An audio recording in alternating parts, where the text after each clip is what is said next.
Minha esposa sumiu na multidão de uma festa, me deixando como um estranho. Mas quando sua amiga me puxou para dançar, algo em mim despertou. O que você faria se percebesse que a pessoa que ama não te vê mais? Eu sou João, 35 anos, casado com Mariana há 7. Moramos em Lisboa, onde a vida pulsa como as ruas do bairro Alto numa noite de sábado. Nos conhecemos na faculdade, entre cafés na cantina e conversas sobre sonhos grandes.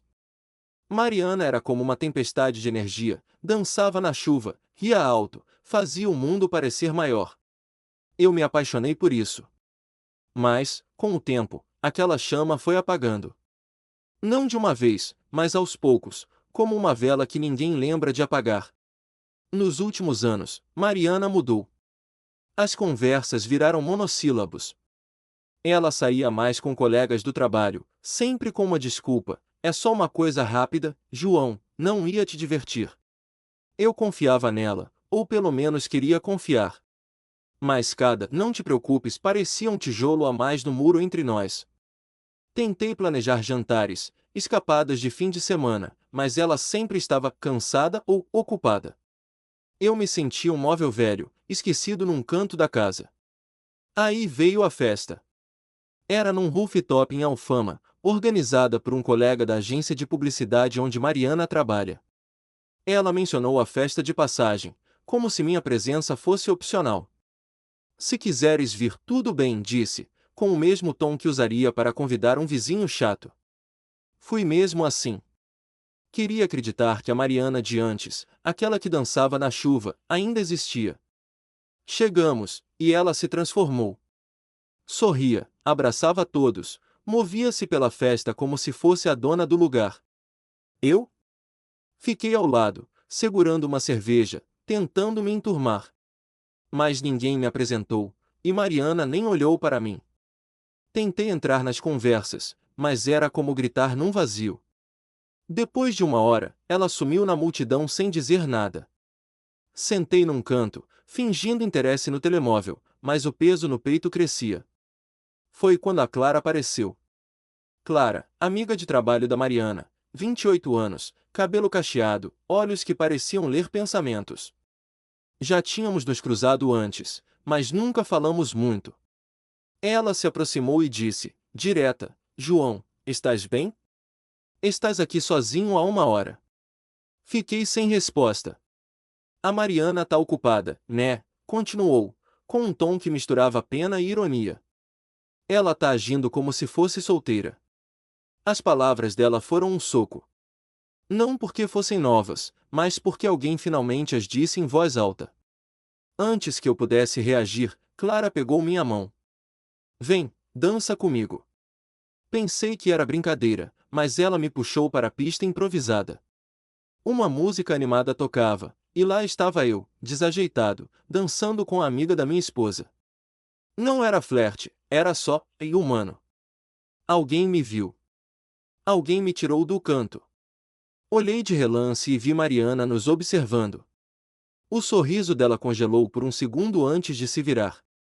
Naquele instante, algo quebrou dentro de mim. Não era raiva, nem ciúme. Era a certeza de que eu era invisível para a mulher que prometeu me amar. E a única pessoa que notou minha existência o fez por pena. A dança durou pouco, mas mudou tudo. Clara voltou aos amigos, e eu fiquei ali, sentindo o chão sob meus pés de um jeito novo. No carro, o silêncio com Mariana era ensurdecedor. Ela não mencionou a dança, não perguntou como eu estava. Só olhou o telemóvel. Mas, na minha cabeça, uma semente foi plantada, eu merecia mais. Depois daquela festa em Alfama, algo em mim se recusou a voltar ao normal. Não era uma explosão de raiva ou um plano de vingança. Era uma clareza fria, como acordar de um sonho longo e perceber que a realidade é outra. Mariana continuou agindo como se nada tivesse acontecido. No dia seguinte, ela saiu cedo para um brunch com colegas, sem me convidar. Eu fiquei em casa, olhando o Tejo pela janela do nosso apartamento em Lisboa, pensando, quando foi que me tornei um estranho na minha própria vida? Eu sou João, 35 anos, e há 7 anos casei com Mariana. Antes, éramos parceiros de aventura. Agora, eu era só um peso que ela carregava. Decidi que não podia mais esperar por ela. Naquela semana, comecei a mudar. Voltei a correr no Parque das Nações, algo que abandonei quando o trabalho e o casamento engoliram meu tempo. Inscrevi-me num curso online de design gráfico, não por dinheiro, mas para me lembrar que tinha valor além de ser ignorado. Clara, a amiga da Mariana que me tirou para dançar, mandou uma mensagem uns dias depois. Espero que estejas bem, João. Aquela dança foi só para te lembrar que existes. Respondi com um agradecimento curto, mas aquelas palavras ficaram na minha cabeça. Não era flerte, era verdade crua. Alguém viu o que Mariana recusava enxergar. Trocamos mensagens esporádicas, sempre leves, sobre música ou trabalho. Nada cruzava a linha, mas cada conversa me fazia sentir mais vivo. Enquanto isso, Mariana seguia na dela. Jantares com colegas, fins de semana com a irmã, sempre com o telemóvel na mão e respostas curtas para mim. Tentei falar com ela uma noite. Mariana, precisamos conversar. Sinto que estamos distantes. Ela revirou os olhos. João, estás a ser dramático. É só uma fase. Uma fase. 7 anos de casamento, e ela chamava minha dor de fase. Desisti de insistir. Então veio o próximo golpe. Clara, numa mensagem, deixou escapar algo que me abalou. Sabias que a Mariana fala de ti no trabalho? Não é exatamente com carinho. Ela diz que és muito certinho, que a sufocas. Fiquei parado, olhando o ecrã. Mariana, a mulher que jurei amar, ridicularizava-me pelas costas. Não era só indiferença, era desrespeito.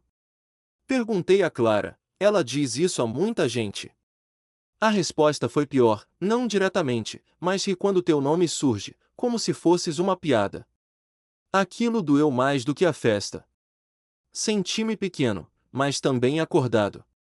Decidi agir. Comecei a me afastar de Mariana, não com brigas, mas com silêncio. Parei de perguntar onde ela estava, de esperar que voltasse para jantar, de tentar arrancar um sorriso. Foquei em mim. Consegui um pequeno projeto freelance como designer, algo que me deu orgulho. Pela primeira vez em anos, senti que era mais do que o marido esquecido. Uma noite, Mariana chegou tarde e notou minha mudança. Estás tão quieto, João. Passa-se algo?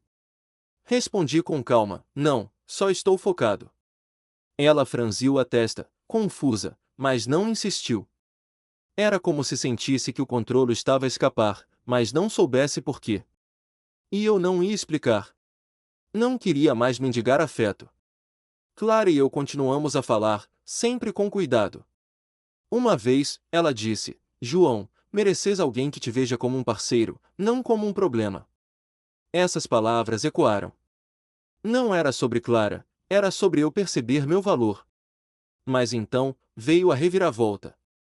Uma noite, recebi uma mensagem anônima no Instagram, pergunta a tua mulher onde ela esteve na sexta passada. Meu coração disparou. Sexta? Mariana disse que estava num evento de trabalho, mas voltou às 3 da manhã. Ignorei a mensagem, mas a dúvida plantou-se. A mensagem anônima no Instagram queimava na minha mente. Pergunta a tua mulher onde ela esteve na sexta passada. Tentei ignorá-la, dizer a mim mesmo que era só alguém a meter-se na minha vida. Mas a semente da dúvida já estava plantada. Eu sou João, 35 anos, casado com Mariana há 7, e o meu casamento estava a desmoronar-se. Depois da festa em Alfama, onde Mariana me deixou de lado e a amiga dela, Clara, me fez sentir visto, comecei a mudar. Parei de correr atrás dela, foquei-me em mim, corridas no Parque das Nações, projetos freelance de design gráfico, uma vida que não dependia do afeto que ela já não me dava. Mas aquela mensagem mudou o jogo. Mariana disse que na tal sexta esteve num evento de trabalho, mas voltou às 3 da manhã, sem explicações. Resolvi não confrontá-la de imediato. Em vez disso, observei. Ela continuava na mesma, saía com colegas, respondia-me com monossílabos, vivia colada ao telemóvel. Uma noite, enquanto ela tomava banho, o telemóvel dela vibrou na mesa. Não sou de invadir privacidade, mas algo me puxou. Desbloqueei-o. A senha era o nosso aniversário de casamento. Ironia cruel.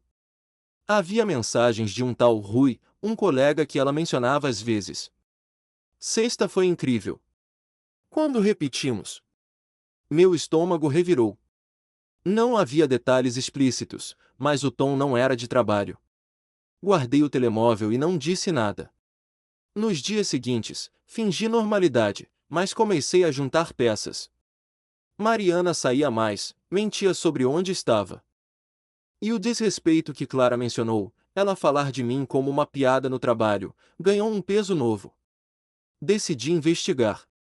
Perguntei casualmente a Clara se ela sabia de algo. Ela hesitou, mas acabou por dizer: João, ouvi rumores no escritório. A Mariana e o Rui passam muito tempo juntos. Não quero alimentar fofocas, mas achei que devias saber. O tom dela era cauteloso, mas honesto. Senti raiva, mas não de Clara.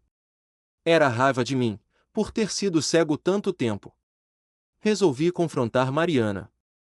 Escolhi uma noite em que ela chegou cedo, para variar. Mariana, precisamos falar. Quem é o Rui? Ela congelou, depois riu, nervosa. É só um colega, João. Por que essa paranoia? Mostrei a mensagem que vi. O rosto dela mudou, mas em vez de se explicar, atacou. Estás a invadir a minha privacidade? Isso é baixo, até para ti. Virei o jogo. Baixo é mentir sobre onde estás. Baixo é rir de mim pelas costas. Fala a verdade. Ela negou tudo, disse que eram só amigos, mas os olhos dela fugiam dos meus. Depois dessa discussão, o ambiente em casa ficou gélido. Mariana começou a dormir no sofá, alegando que precisava de espaço. Eu não insistia mais. Em vez disso, contactei um advogado amigo, o Pedro, para entender as minhas opções. Não queria uma briga feia, mas também não ia continuar a ser o idiota que aceitava desrespeito. Enquanto isso, Clara manteve-se presente, mas sem ultrapassar limites. Uma noite, mandou-me uma playlist no Spotify com uma nota: músicas para te lembrares de quem és.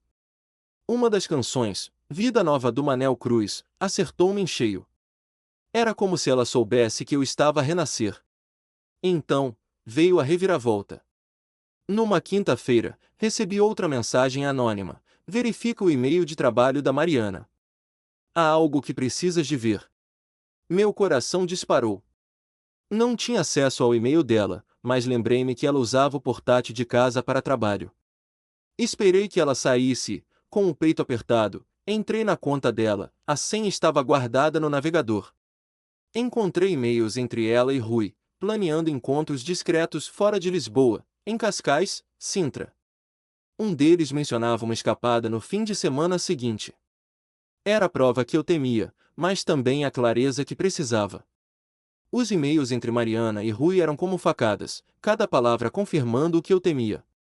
Eu, João, 35 anos, casado há 7 com uma mulher que já não me via, estava diante da verdade nua. Mariana tinha um caso. Planeavam encontros em Cascais, Sintra, longe dos olhos de Lisboa. O próximo estava marcado para o fim de semana.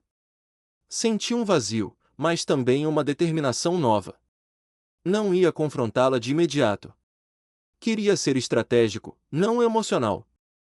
Precisava de provas concretas e de um plano para seguir em frente. Primeiro, reuni evidências. Fiz capturas de ecrã dos e-mails e guardei-as num drive seguro. Falei com o meu amigo advogado, Pedro, que me aconselhou a manter tudo documentado, mas sem agir por impulso. João, se queres sair disto com dignidade, mantenha a cabeça fria, disse ele. Segui o conselho. Continuei a viver com Mariana, fingindo normalidade, enquanto planeava os meus passos. Ela não desconfiava de nada, continuava com as saídas frequentes, o telemóvel sempre na mão, e aquele ar de quem já não se importava comigo. Decidi seguir Mariana no fim de semana do tal encontro em Sintra. Não era para apanhar em flagrante por drama, mas para ter certeza absoluta. Aluguei um carro discreto e segui-a até um pequeno hotel boutique nos arredores da vila. Vi entrar com Rui, rindo, de mãos dadas. Não senti raiva, apenas uma clareza gelada. Tirei algumas fotos à distância, apenas o suficiente para documentar. Voltei para Lisboa com a mente a mil, mas o coração estranhamente calmo. Era o fim de uma ilusão. Na segunda-feira, marquei uma reunião com Pedro.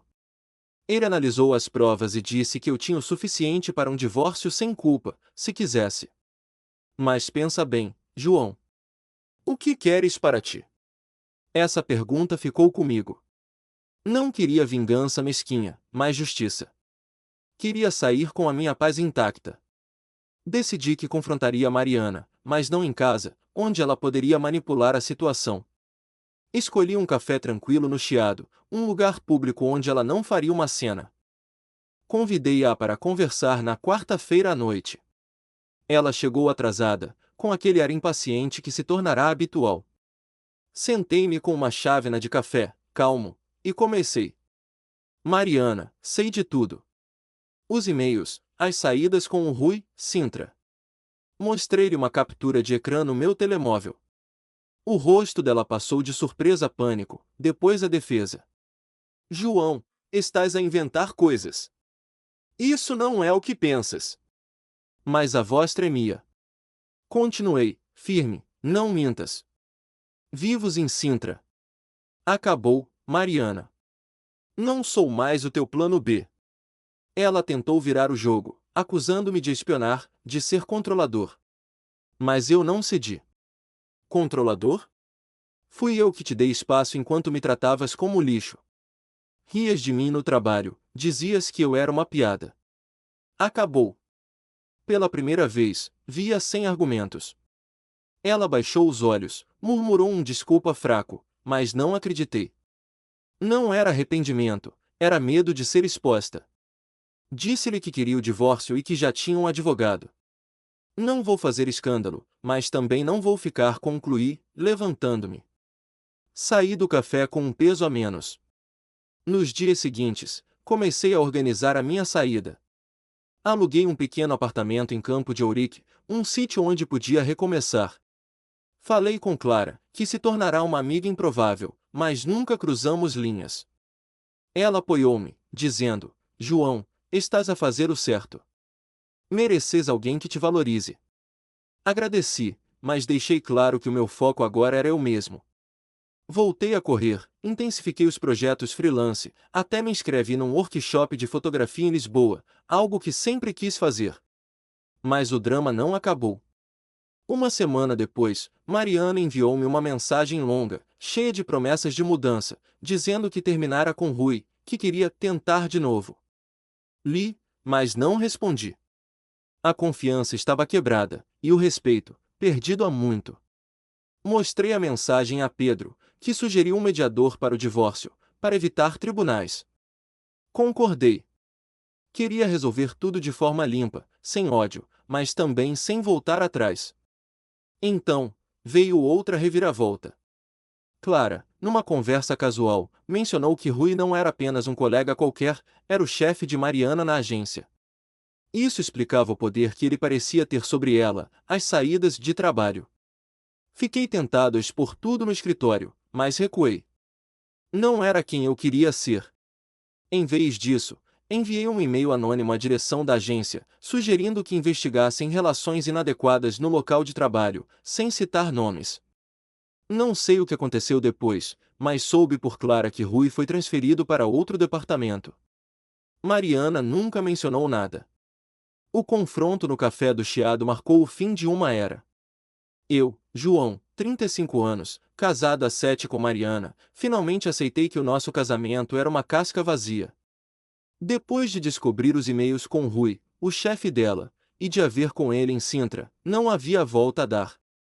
Mariana tentou salvar-se com promessas, mas as palavras dela eram apenas ruído. Eu queria paz, não mais mentiras. Aluguei um apartamento em Campo de Ourique e comecei a traçar o meu caminho. As semanas seguintes foram de reconstrução. Contratei um mediador para o divórcio, como sugeriu o meu amigo advogado, Pedro. Não queria tribunais, nem dramas públicos. Mariana aceitou, relutante, mas tentou negociar, Podemos tentar terapia, João. Não jogues tudo fora. Respondi com firmeza: joguei tudo fora durante anos, esperando que me visses. Agora escolho-me a mim. Ela ficou em silêncio, talvez pela primeira vez percebendo que eu não ia ceder. O processo foi rápido. Dividimos os bens sem grandes conflitos, o apartamento ficou com ela, já que eu queria um recomeço limpo. Assinei os papéis numa manhã de sexta-feira, num escritório em Lisboa, e saí com uma leveza que não sentia há anos. Era como respirar pela primeira vez. Voltei ao meu novo apartamento, pequeno mas meu, e passei a noite a ouvir música, algo tão simples, mas que me fez sentir vivo. Clara, a amiga que me abriu os olhos naquela festa em Alfama, continuou presente, mas sempre como apoio, nunca como algo mais. Numa conversa, ela disse: João, estou orgulhosa de ti. Escolheste a tua dignidade. Agradeci, mas deixei claro que o meu foco era reconstruir-me. Não procurar um novo romance. Inscrevi-me num ginásio, intensifiquei os projetos freelance de design gráfico e comecei a sair com amigos que tinha afastado durante o casamento. Um deles, o Miguel, convidou-me para um grupo de corrida no Parque das Nações. Aceitei, e aquelas manhãs a correr com o Tejo ao lado tornaram-se o meu ritual de liberdade. Mas houve uma última reviravolta. 2 meses depois do divórcio, soube por Clara que Mariana foi despedida da agência. O e-mail anônimo que enviei à direção, sugerindo uma investigação sobre relações inadequadas, levou a uma auditoria interna. Descobriram que Rui, o chefe, usava sua posição para favores pessoais, e Mariana acabou envolvida no escândalo. Não senti alegria, mas uma pontada de justiça. As ações dela tiveram consequências, sem que eu precisasse de me sujar. Mariana tentou contactar-me depois disso. Enviou um e-mail, não de arrependimento, mas de raiva: destruíste a minha vida, João. Espero que estejas feliz. Não respondi. Não precisava. Ela fez as suas escolhas, e eu fiz as minhas. Apaguei o e-mail e segui em frente. Comecei a terapia, algo que nunca achei que faria, mas que me ajudou a entender o quanto me tinha perdido no casamento. Aprendi que não era sobre ser suficiente para alguém, mas sobre ser suficiente para mim. Hoje, meses depois, estou num lugar novo. Trabalho num projeto grande de design para uma startup em Lisboa, corro 3 vezes por semana e até comecei a viajar sozinho, uma escapada a Porto, outra a Coimbra. Não sinto ódio de Mariana, nem de Rui. Sinto gratidão por ter acordado. Aquela dança com Clara na festa não foi o fim do meu casamento, mas o início da minha vida. Não procuro vingança, porque a maior vitória foi escolher-me. Pergunta para vocês: quando alguém te magoa profundamente, como decide seguir em frente? Guardas rancor ou procuras a tua paz, como João? Digam nos comentários, porque a vossa história pode inspirar alguém.